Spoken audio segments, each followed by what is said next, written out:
Hi guys, my name is Dr. Ria and welcome back to my channel. So this video is all that you need to know about grant tests.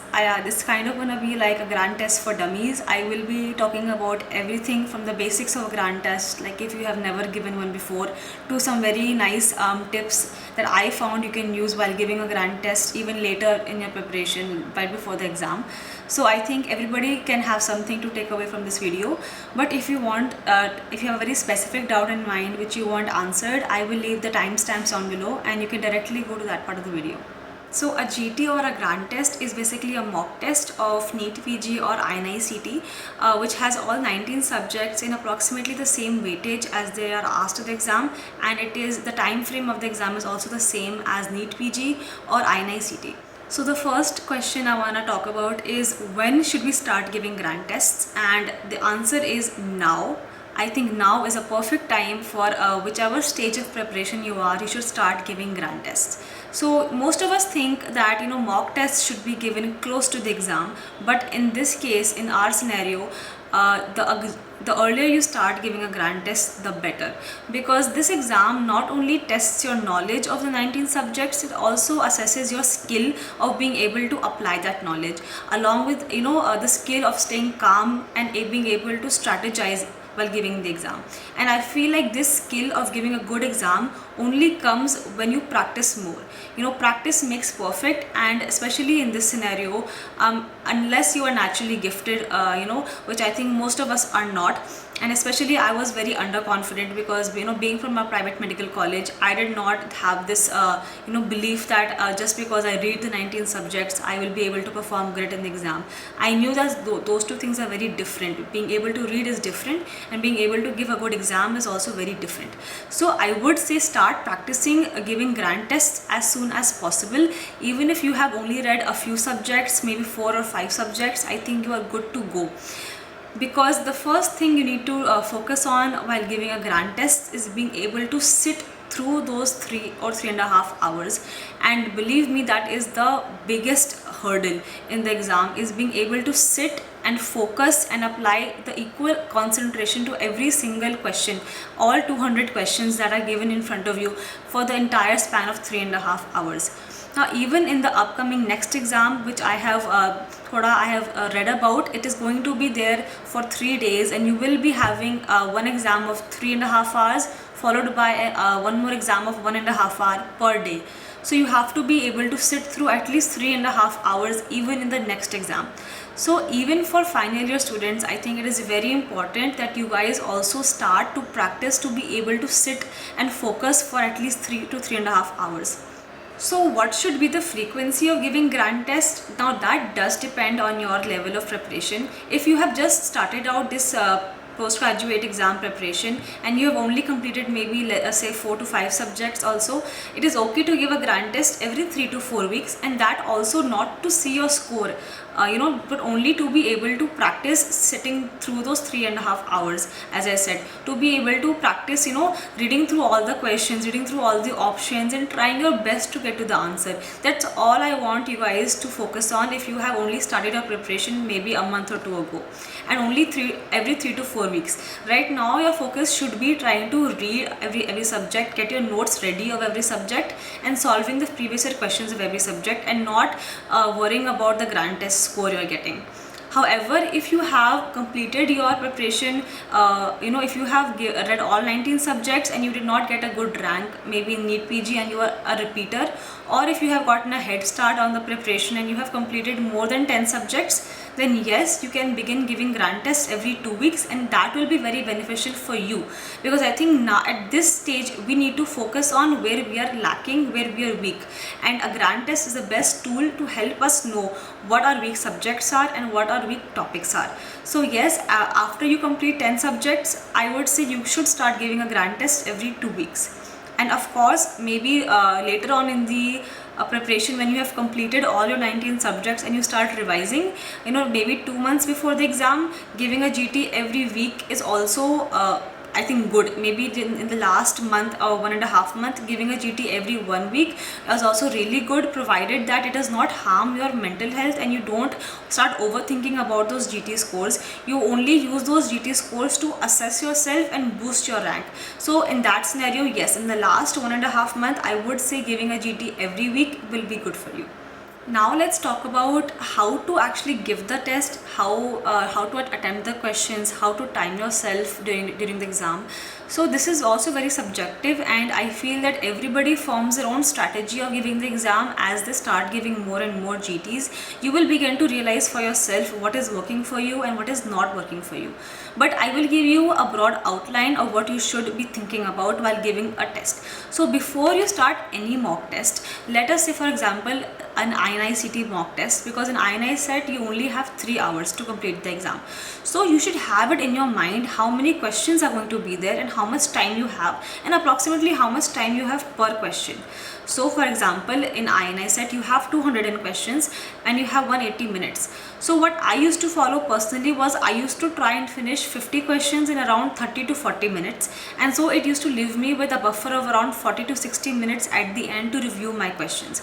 So you need to keep at least half an hour buffer at the end, and you need to keep a broad outline. I would not suggest seeing the time again and again after every question, because that will make you anxious. But let's say after every 50 questions you should check the time to make sure that you are on track and you are not going too slow, because you don't want to panic at the end.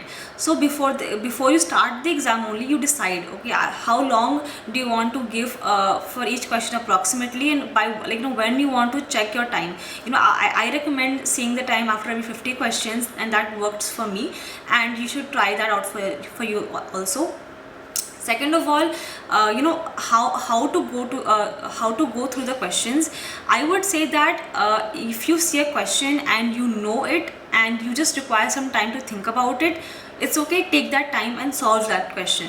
But if you get to a question which is very time consuming, and what happens sometimes is that we read the question, we read the options, then we read the question again, and we read the question again, and all the options again and again, and by that time our mind becomes very jumbled up, and in that state of mind you won't be able to take the best answer anyways.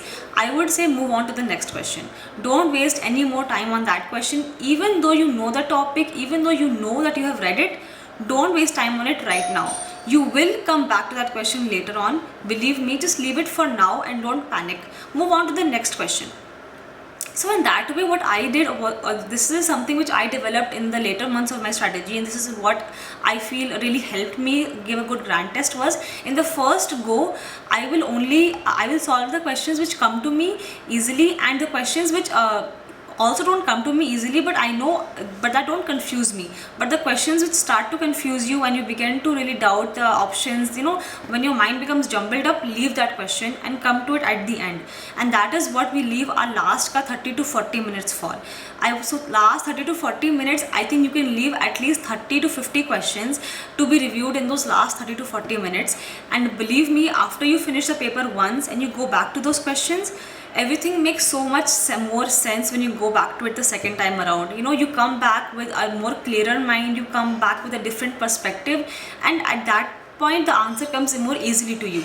So this is something I want you guys to try, is don't waste too much time on a question which is eating up your head. Leave it for later. You are giving yourself a buffer of at least 30 to 40 minutes, and in those last 30 to 40 minutes you can solve at least 40 to 50 questions which you have marked for review, and out of those you will be able to solve most of them.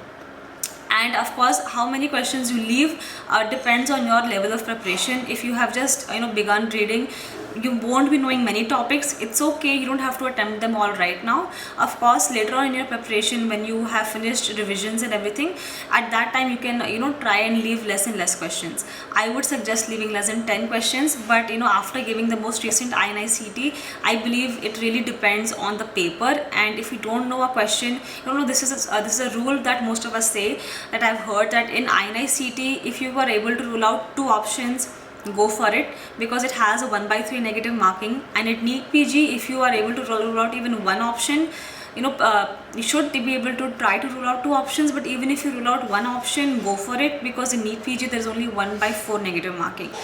So that is how I feel you should give the exam in two parts. That is, in the first go you take your sweet time like 2.5 hours, and then the last 30 to 45 minutes I would say go back to the questions which you have left for review, and you'll be able to solve those easily. Of course, in NEET PG you're gonna have 3.5 hours, and that half an hour is gonna be so good for you if you practice finishing the exam in 3 hours now for INI set. By the time NEET PG comes around, 3.5 hours are going to seem like so much time for you, and you will be able to complete it easily. So maybe you should try to finish it in 3 hours now, so that 3.5 hours will not seem like a difficult task.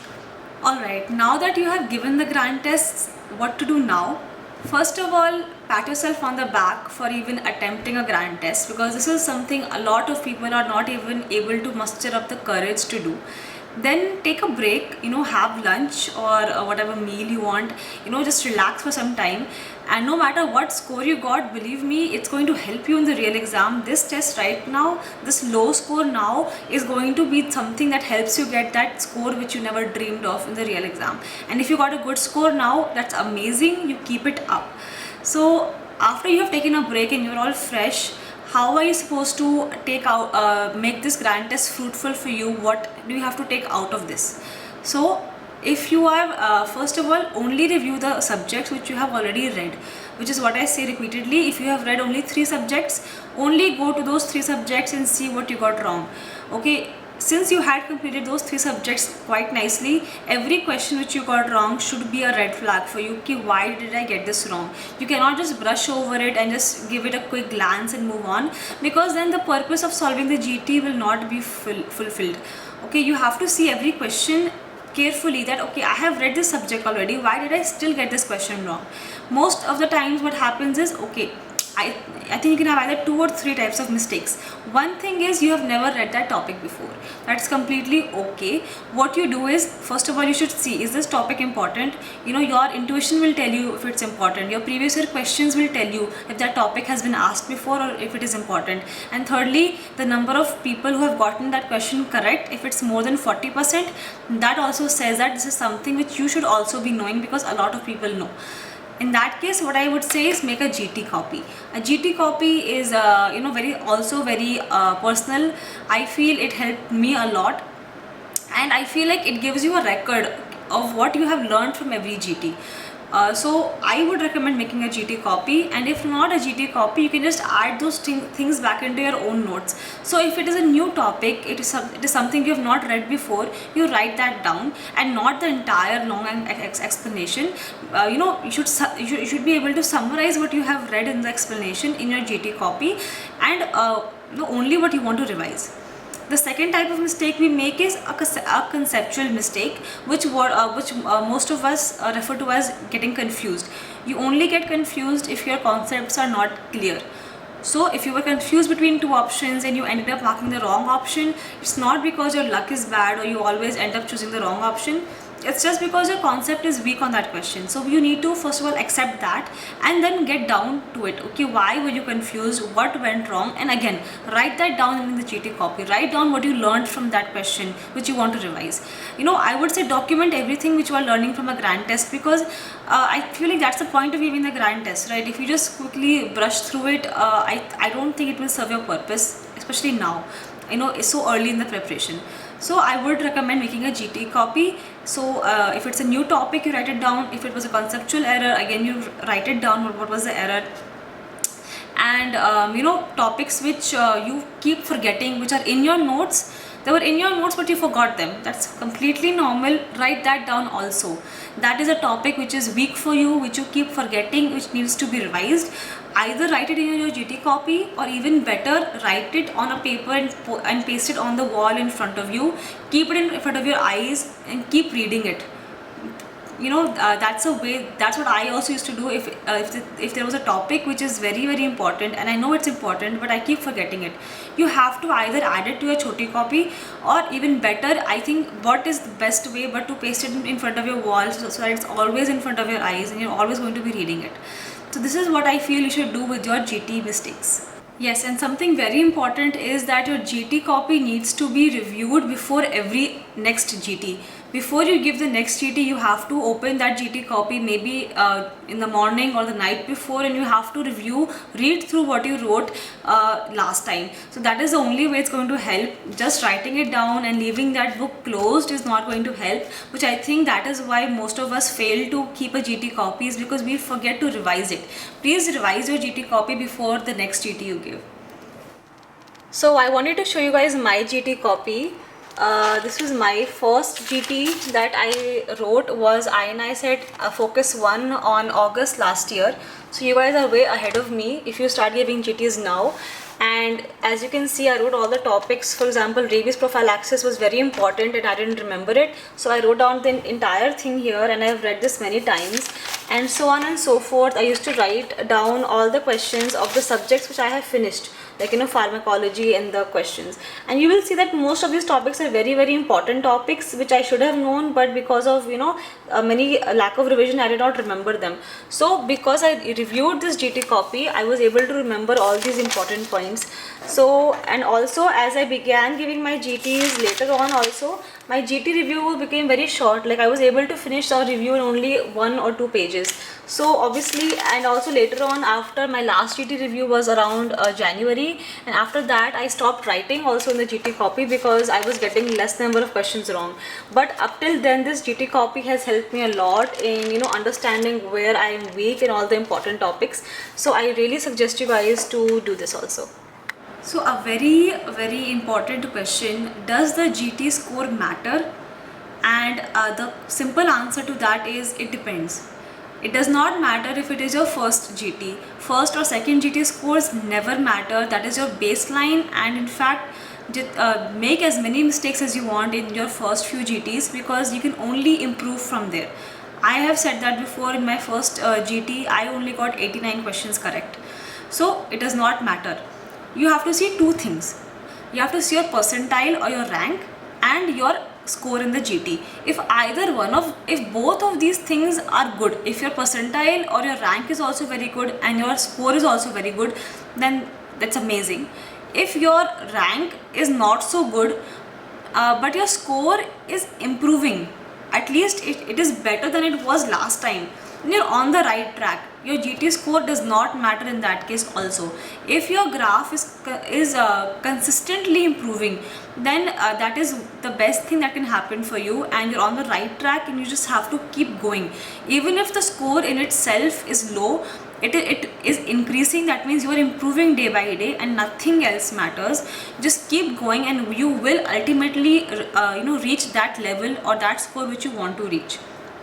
But if your score is stuck, your score is not increasing and your rank is low, then that is something. Now you should introspect that why am I not improving, and why is my percentile or my rank still low.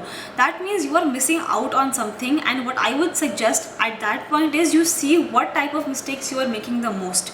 What you can do, maybe if you are not able to understand what to do next, just look at your bottom 3 subjects, your weakest 3 subjects, see those mistakes, read those subjects again, and then give the grand test next week. And next time your weakest 3 subjects should be something else. And if your weakest 3 subjects have changed, that's good. At least you have improved on last week's weakest subjects.